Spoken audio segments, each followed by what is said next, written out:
I got to start you off because I know you're a Cornhusker going back to your days in Nebraska. I am actually traveling to Lincoln at the end of September for Michigan, Nebraska. I've known Matt Rule back to my Temple days at Temple University, so I'm making a little trip out there. What is the must things that I have to do when in Lincoln, Nebraska? Because I haven't really found a great list yet. Oh, man. Well, so it's funny. Somebody else asked me the same question. I think the first thing you have to do is go down to the Haymarket. They've completely transformed it. They have the bank. They call it the bank, the vault. They have a huge arena down there. They've got all types of bars, all types of fun things to do. So the Haymarket is definitely like number one on your list. I could probably go down a list of so many different things, but I think number one is do that. Number two is definitely go to a game because that experience is none other. What was that like for you in college when you were playing at Nebraska? Because it's such a legendary fan base. I know they're trying to fight their way back and they've gone through some tough times, but how do you kind of recall that experience? Yeah, I mean, I don't know if I've ever experienced a game day like that. Even the first time I went, I knew it was where I wanted to go. I had a visit to another place. I tell this story all the time. I went to Washington State, visited there. I enjoyed it. But then I went to Nebraska and I saw the fan base, the balloons going up every time you score a touchdown that they don't do anymore. But, there's just so much tradition they have there, so much love that you get from the fan base. And, I mean, I don't know if there's any other fan base that really rides for their team like Nebraska fans do. Quincy Enunwa here with us. So how did you react to it when you got the alert last night that Dalvin Cook, the wait is over? He finally made the decision and he's going to join your Jets.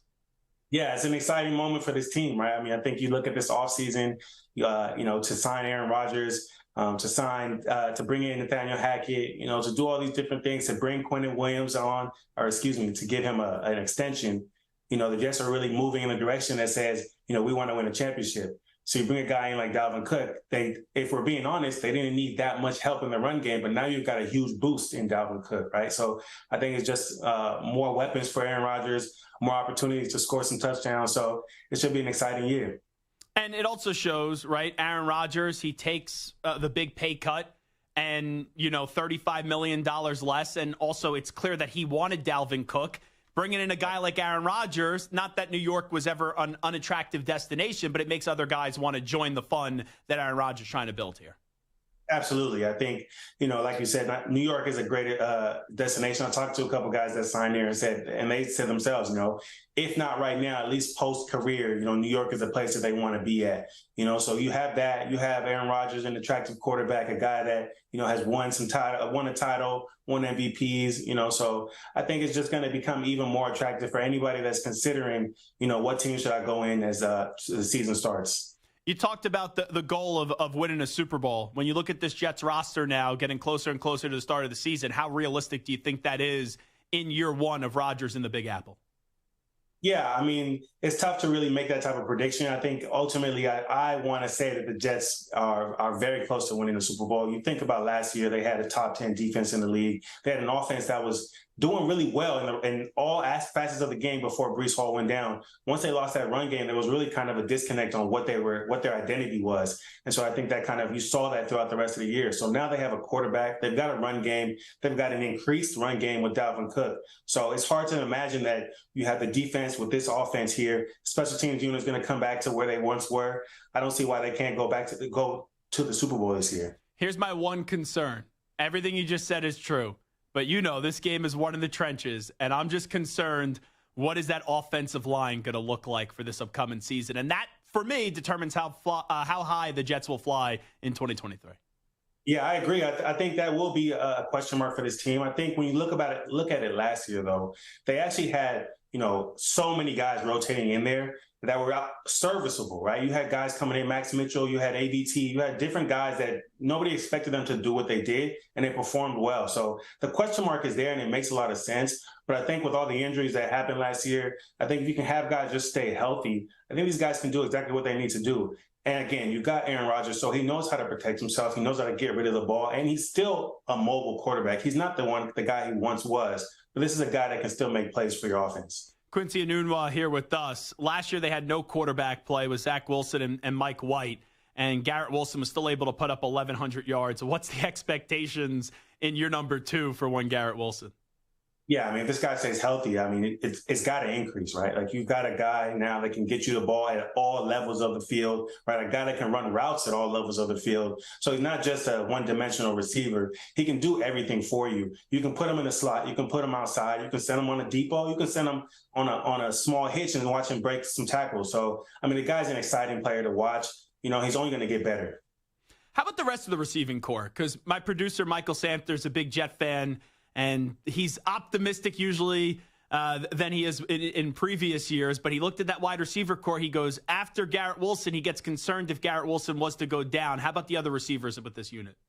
Yeah, that makes sense. I don't think that the Jets have a guy on their roster right now that has really shown themselves to be a number one, right? I think Corey Davis has shown many aspects of it, but he just hasn't been as consistent as the Jets have wanted him to be. But that's a guy that's talented. You got Allen Lazard is also a talented guy. Another guy, McCole Hardman. All these guys are hungry, right? They're all coming from situations where they weren't able to be the guy that they wanted to be internally. And now they have opportunities to really make plays with a quarterback that can do that for them. So I'm excited to see what they do, how they put it all together. They also have some young guys, Jason Brownlee, a young guy, undrafted, to make plays in camp, right? So you got guys that are not only just pushing the guys at the top, but also guys from the bottom pushing up too. So I mean, you can only get better, especially when your top guy is Garrett Wilson. Take us behind the scenes. We know guys like Randall Cobb and also Allen Lazard. They don't have to build chemistry with Aaron Rodgers. They've been with him in Green Bay. But as a receiver who worked with a bunch of different quarterbacks, how do you build that chemistry in such a short amount of time?